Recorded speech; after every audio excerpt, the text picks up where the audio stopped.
지금 이 시각 여러분이 주목할 만한 이슈 살펴보겠습니다.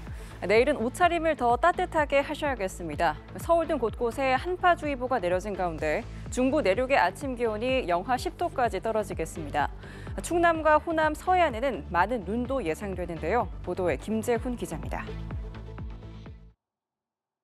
북쪽 대륙에서 냉기를 잔뜩 품은 동장군이 한반도로 세력을 넓힙니다. 5km 상공 영하 35도의 찬 공기가 북서풍에 실려 전국 곳곳으로 밀려옵니다. 겨울 시작부터 매서운 찬바람이 불어들고 있습니다. 서울을 포함한 중부와 경북 북부 내륙에는 한파주의보가 내려졌습니다. 서울의 아침 기온이 영하 8도 안팎까지 곤두박질하는데 평년과 비교하면 6도가량 낮은 것으로 한겨울 못지않은 강추위가 찾아오는 겁니다. 수요일과 목요일 아침 최저 기온이 영하 10도 안팎으로 떨어지겠고 낮에도 영하권에 머물면서 추운 날씨가 이어지겠습니다. 서쪽 지방을 중심으로는 굵은 눈도 쏟아지겠습니다. 차가운 대륙 공기가 상대적으로 따뜻한 서해를 건널 때 대기와 바다의 온도 차이로 눈구름이 연신 발달하는 겁니다. 충남과 호남 서해안, 제주 산지에 최대 10cm, 충남 내륙에도 1에서 5cm의 다소 많은 눈이 쌓이겠습니다. 목요일 오후부터는 바람 방향이 바뀌면서 서울 등 수도권도 올겨울 첫눈이 예상됐는데 영하권 기온에 눈이 내리는 만큼 빙판길 사고에 주의해야 합니다. 기상청은 이번 추위는 금요일 낮부터 풀리겠고 주말에는 포근할 것으로 전망했습니다. 연합뉴스 TV 김재훈입니다. 성추행 의혹이 제기된 더불어민주당 장경태 의원이 무고 혐의 등으로 고소인을 맞고소하며 강경 대응에 나섰습니다. 경찰은 사건 당일 영상을 확보해 수사 중인데요. 김선홍 기자입니다. 국회 야당의원실 소속 여성비서관 A씨는 지난해 말 서울 여의도의 한 음식점에서 더불어민주당 장경태 의원에게 성추행을 당했다며 지난달 25일 경찰에 준강제추행 혐의로 장 의원을 고소했습니다. 남의 여자친구랑 뭐 하시냐고. 의혹을 전면 부인해온 장 의원은 피소 일주일 만에 A씨를 무고 혐의로 맞고소했습니다. 무고와 폭행, 통비법 위반 등이고요. 이에 대해서 경찰 수사가 신속하게 진행되기를 바라고요. 장 의원은 A씨 남자친구의 데이트 폭력으로 인해 벌어진 소동이었다며 남자친구 B씨에 대한 고발장도 함께 제출했습니다. 사건 당일 112 신고를 받고 경찰이 식당에 도착했을 당시에는 주치 신고만 접수된 상태로 장 의원은 자리에 없었던 걸로 확인됐습니다. 장 의원은 성추행이 있었다면 신고가 됐을 것이라며 다른 당 보좌진이 자신을 고소한 건 정치적 이유라고 생각한다고 말했습니다. 112 최초 신고 당시 수사 대상은 제가 아니었습니다. 만약 성추행이란 단어가 있었다면 아마 저는 의무 출석 조사 대상이었을 거고요. 사건을 수사 중인 경찰은 성추행 의혹과 관련한 일부 영상을 확보해 분석 중입니다. 다만 식당 CCTV 영상은 1년이나 지난 상황이라 확보에 어려움을 겪고 있는 걸로 전해졌습니다. 경찰은 사건 경위를 파악하기 위해 동석자들에 대한 출석 일정도 조율하고 있습니다. 연합뉴스TV 김선홍입니다. 지난달 제주에서 목포로 향하던 여객선이 섬에 좌초돼 많은 승객들이 불편을 겪었습니다. 오늘 법원이 당시 여객선의 선장에 대해 구속영장을 발부했는데요. 선장은 승객들에게 죄송하다며 사과의 뜻을 전했습니다. 엄승현 기자입니다. 중과실치상, 선원법 위반 등 혐의로 구속영장 실질 심사를 받은 여객선 선장 60대 A씨.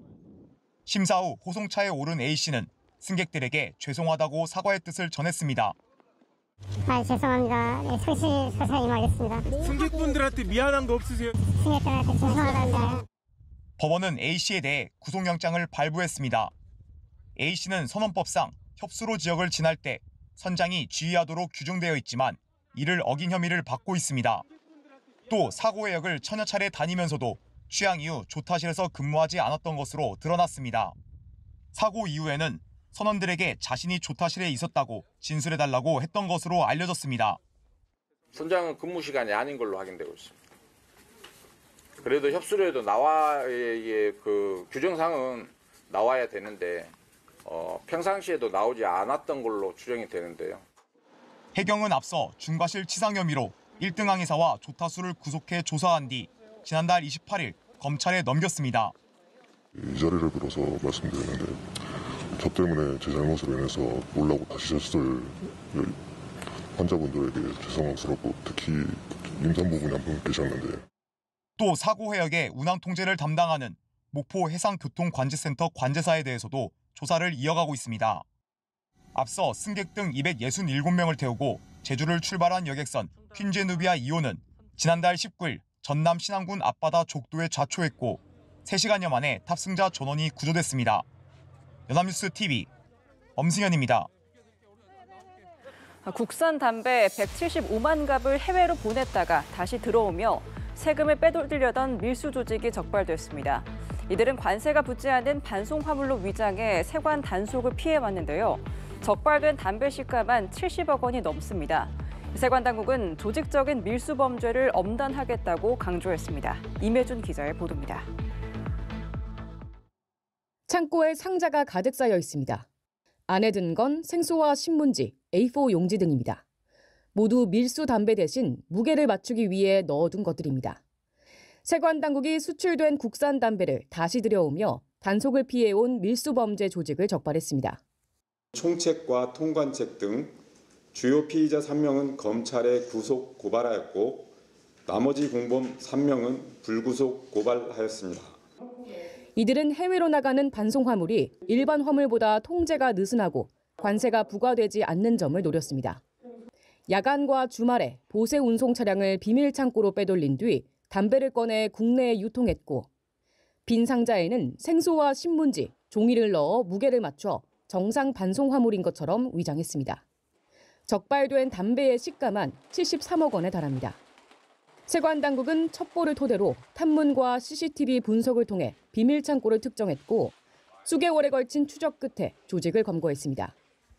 특히 총책과 통관 담당은 과거에도 담배 밀수로 적발돼 재판을 받던 중이었지만 또다시 범행에 가담했습니다. 타인 명의의 휴대전화와 가상계좌를 사용하며 추적을 피해왔고 범죄 수익은 가족 명의 계좌로 쪼개보내며 은닉해온 사실도 드러났습니다.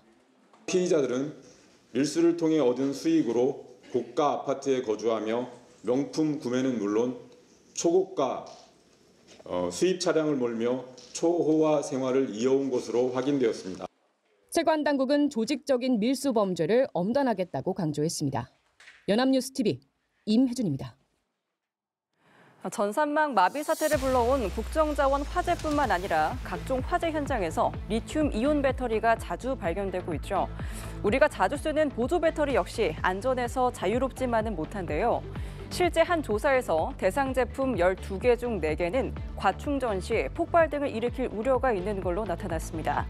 소비자원은 안전기준 미흡 제품 사업자의 판매 중단 등 시정을 권고했고 소관부처에는 보조 배터리 안전조사 결과를 통보할 예정입니다. 문영민 기자입니다. 재건축 예정 아파트에 마련된 화재 시연 현장. 방 안에 리튬이온 배터리를 설치하고 발열 패드로 열을 가합니다. 그러자 배터리에서 연기가 나기 시작하고 단 5분 만에 검은 연기와 함께 불꽃이 튀면서 폭발합니다. 리튬이온 배터리에 열폭주 현상이 발생한 겁니다. 일단은 발화가 시작되면 일단 가연성 가스를 다량으로 분출을 합니다. 그래서 스파크가 튀게 되면 그 가스에 의해서 화재가 확산되기 때문에 이렇게 배터리를 사용한 전자제품에서 발생한 화재는 지난해 543건으로 2020년과 비교해 86%가량 급증했습니다. 눈에 띌 만한 점은 관련 화재의 절반 가까이가 보조 배터리에서 시작됐다는 겁니다. 적지 않은 안전성 우려에 한국소비자원이 시중에 유통 중인 리튬이온 보조 배터리 12개 제품을 조사했습니다. 그 결과 4개 제품은 과충전했을 때 보호회로 부품이 손상돼 화재나 폭발 등 안전사고를 일으킬 우려가 있는 걸로 파악됐습니다. 제품 사용 설명서 및 표시사항에서 안내하는 충전기를 사용하거나 보조 배터리 사용에 맞는 전격 충전기를 사용하는 것이 중요합니다. 그러나 보조 배터리 제품별 주의사항에 관련 정보 표시 여부를 확인한 결과 조사 대상 12개 가운데 4개는 이와 같은 표시사항이 없었습니다. 보조 배터리 소비자의 과반은 보조 배터리별로 사용 적절한 충전기가 있다는 사실을 모르고 있다고 응답해 소비자들의 경각심 역시 낮은 걸로 조사됐습니다. 소비자원은 안전기준 미흡 제품 사업자의 판매 중단 등 시정을 권고했고 소관부처에는 보조배터리 안전조사 결과를 통보할 예정입니다. 연합뉴스 TV 문형민입니다.